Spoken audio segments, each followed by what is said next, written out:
Hello, today I'm going to be talking about Bayes' theorem. What I hope to go through this video is just a basic high-level intuition of what Bayes' theorem actually does and what it accomplishes. So we'll start with a very intuitive understanding. We'll sort of build up towards the Bayes formula, um, and hopefully by the end of this video you'll have a better appreciation and understanding.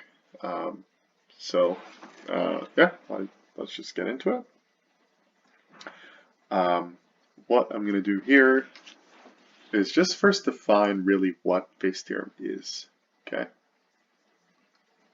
Okay, so we have Bayes' theorem is really defined like this. So if I have two events, right, P of A plus P of B equals 1.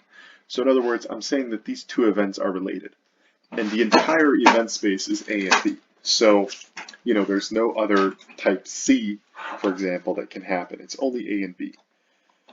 And the constraint is that they both have to add up to 1. Okay, so this is the entire event space. So an example would be flipping a coin. Flipping a coin is either heads or either tails, right? So flipping a coin is, for example, if I have the probability of A given the probability of B, or the probability of B given the probability of A. Both of those are equal to 0, okay? Because if I have tails happen, that's mutually exclusive. You cannot have heads happening. If I have heads happening, you can't have tails happening. So Bayes' theorem actually gets really interesting when you have overlapping possibilities between A and B. In other words, if the probability of A is not equal to the probability of A given B. And that's where it gets interesting, beyond the 0 case, right? It gets interesting, especially um, when, the other case holds true, where you have P of B is also not equal to the probability of B given A. Okay? Now, this overlapping mechanism, or this overlapping situation, can be modeled with simple shapes. And I will sort of show you what I mean here. Okay, so if we have a circle, okay? And let's say if I have an oval, okay? And what I'm going to do is highlight these events. I'm going to call this A, okay? And then I'm going to call this one B, okay? And I'm also going to say that A, the probability of A, well, just by looking, I'm going to try to make it to scale, but I'm going to say that the probability of A is 40%, and the probability of B is going to be obviously 60%, and those are the definitions, okay? Now, Bayes' theorem, and what we're trying to really target here is the following. We're basically trying to ask ourselves, well, what is the probability that I'm in this shaded region? Okay? This shaded region over here. What is the probability that I'm in the shaded region? So there's two types of questions that we could ask. What is the absolute probability that I'm in this shaded region? In other words, if I hadn't known any prior information as to whether I'm in A or I'm in B, what would be the probability of landing in this overlap? Okay, so we could think of this as like a coin toss, where A and B is the only place where it could land. So let's say if I have like a three-dimensional object that sort of protrudes itself upwards, right? and I toss a coin into that 3D object, and this is laying flat at the bottom, what is the probability that that coin will then land in this region? Okay, and the answer is, well, we don't really know. We could sort of estimate it just by looking, but we don't really have any good way to tackle this question without further information. Okay, now what type of information do we need? Okay, so we have to know one piece of information, and then we can know everything. We just have to know either the absolute probability of this happening, or we have to know the probability of this happening if I'm an A. So in other words, let's ignore B for a second, right? Let's imagine that B doesn't exist. What is the probability of me landing in this shaded area just by looking at A? Okay, so we're already assuming that we landed in A, and we want to know what we're in, if we are in the shaded area. So that's one other piece of information that we can have.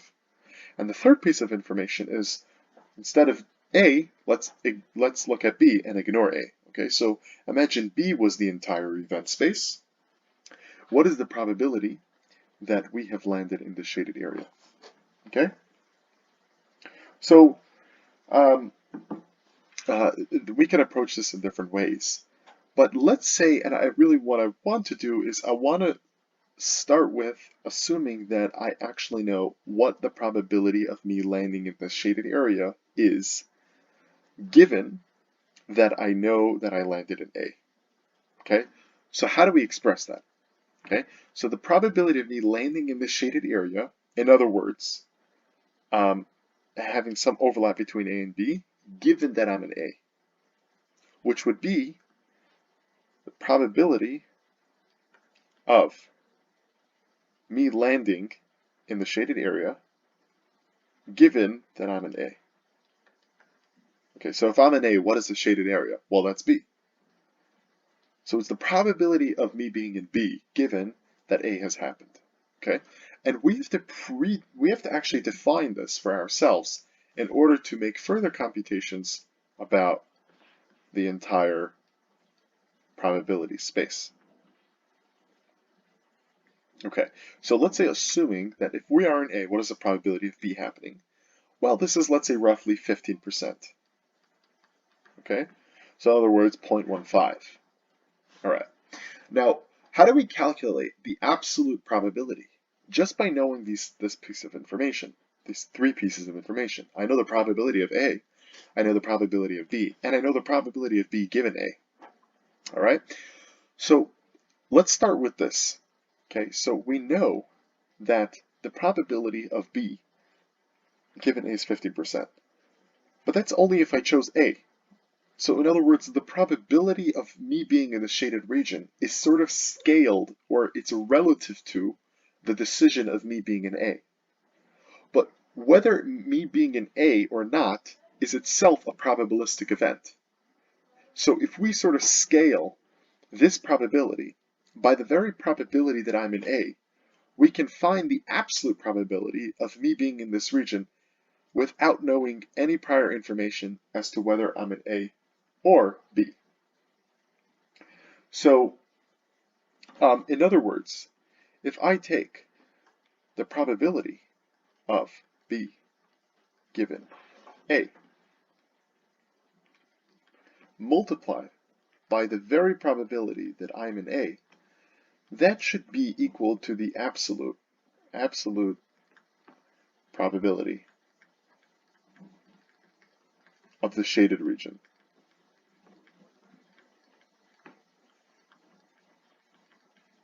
Okay, this is the absolute. Okay, so it gives me the absolute probability of the shaded region. So that, let's just think about it again, how it makes sense.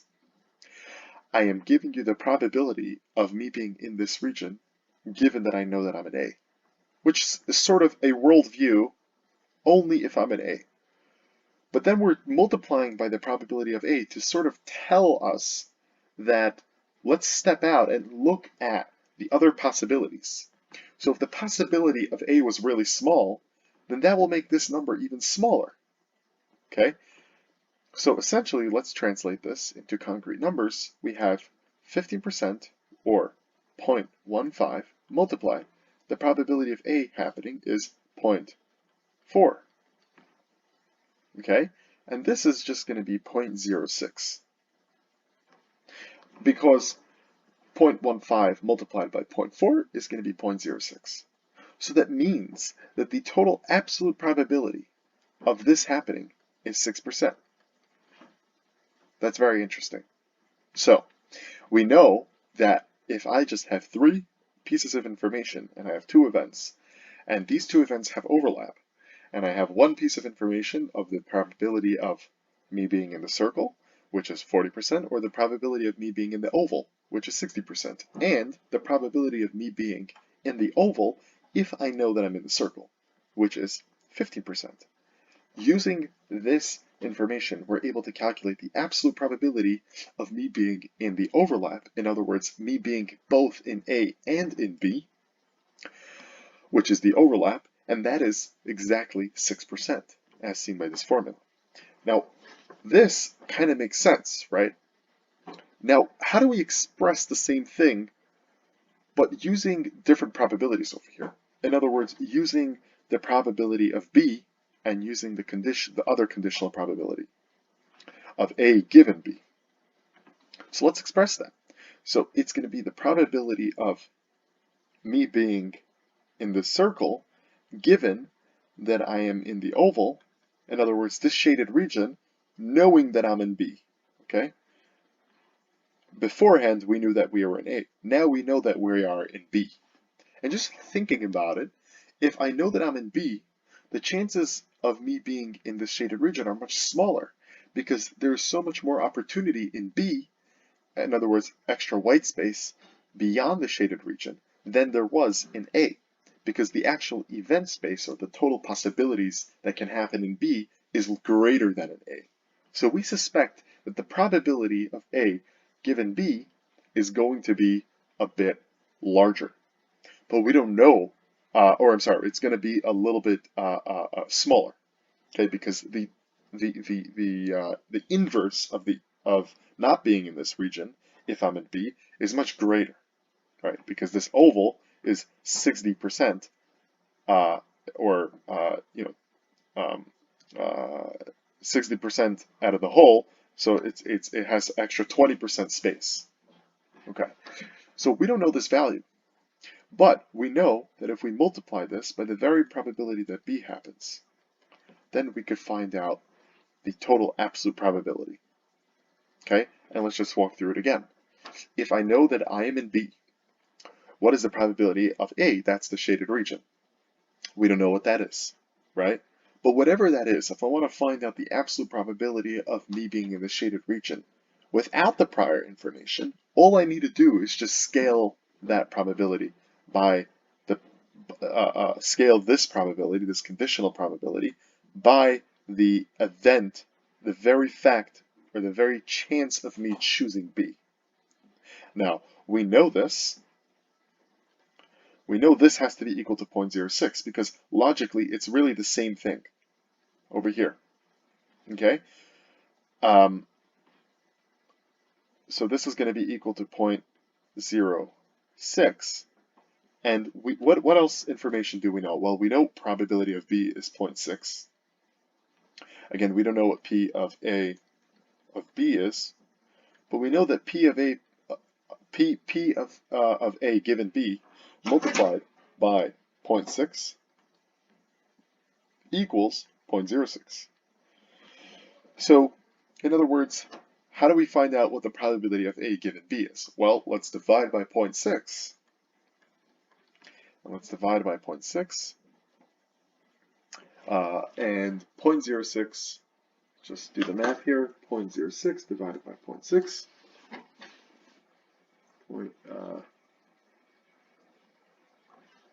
0.06, oops, 0.06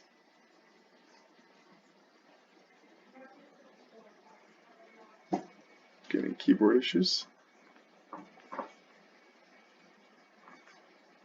divided by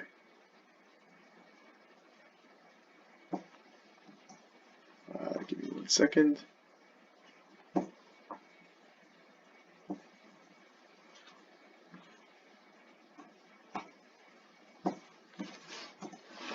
Okay, let's see what this is. So that's 0.1, okay?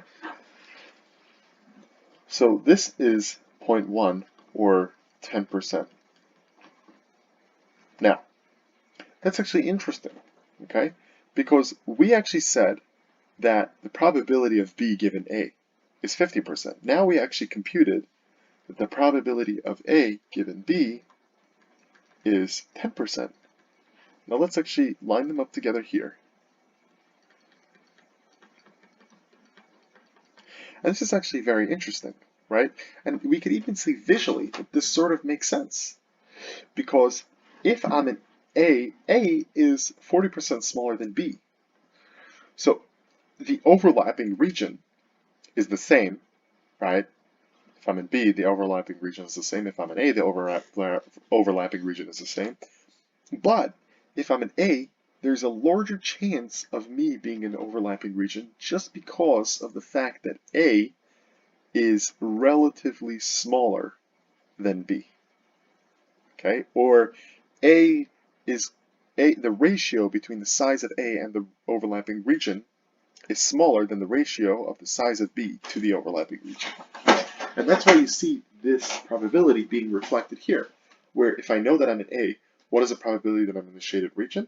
This is 15%, which is greater than the probability of, well, if I know that I'm in B, what is the probability that I'm in A, i.e. in the shaded region, which is 10%. That makes sense. So the epiphany is where I have the calculation of the absolute probability. In other words, if I haven't known A or B, I have both of these possibilities in front of me, and I flip a coin, and what is the probability that, or I toss a coin, and what is the probability, or a die, and what is the probability that it's going to be in this shaded region? If I know B, or if I know A, that probability changes. And we can use basic algebra to show how that changes by equating these two together. And that's how we will derive Bayes' theorem. So let's actually write that out. So the probability of B given A multiplied by the probability of me choosing A is equal to the probability of A given B multiplied the probability of me choosing B. These two represent, they're equal to each other, and they represent the absolute probability of choosing this shaded region. From the perspective of initially giving the conditional probability of each of those, and multiplying it by their respective givens, by the probability of the given, so of the given value, the given event. And like this, we could sort of scale the probability down a bit to encompass all events, or all possibilities. Okay, so if I know the probability of B given A, that is going to be some number, right? But when I multiply it by the probability of A, that's automatically going to make that number even smaller, because I am sort of taking account the total possibilities of all the events, so such that if the probability of A was really small, then it makes the absolute probability of me being in that overlapping region also very small. Now, the Bayes' theorem is very simple. Bayes' theorem says that if I have the probability of B given the probability of A, all I need to do is know the probability of A given the probability of B, and the probability of B itself, and the probability of A. And if I have this information, so I do the probability of A, and I'll show this, I'm showing this algebraically, that if we divide by the probability of A, and we divide by the probability of A here, we get Bayes' theorem. Okay, as you can see. And the same thing can happen the other way around. If I have the probability of A given the probability of B, I can figure what that is if I divide both sides by P of B.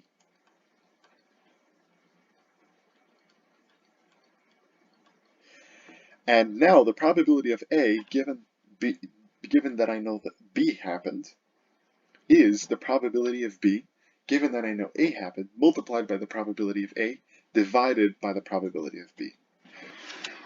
Now I'm actually going to explain everything in sum. So let us actually walk through this visually. We know from our previous, in the first part of the video, we know that this top section over here represents, let me choose a different color. This top section over here represents the absolute probability of me being in the shaded region. Okay? Now, the right-hand side of the equation, and let me just erase this part. Okay? So the right-hand side of the equation actually is asking, well, I don't want to know the absolute probability that my coin is going to fall in the shaded region. I want to know if it's going to fall in the shaded region if I know that I'm already in B.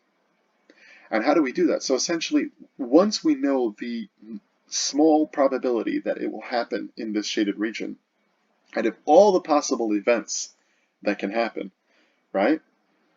How do we express that? And how do we instruct this formula here to sort of transform in a way that it is scaled for B, for this given event over here, right? In this conditional. And the answer is very simple. We just divide by the probability of B. Okay, and let's see why this makes sense. And just to note here, whatever we divide by is also called the normalizer.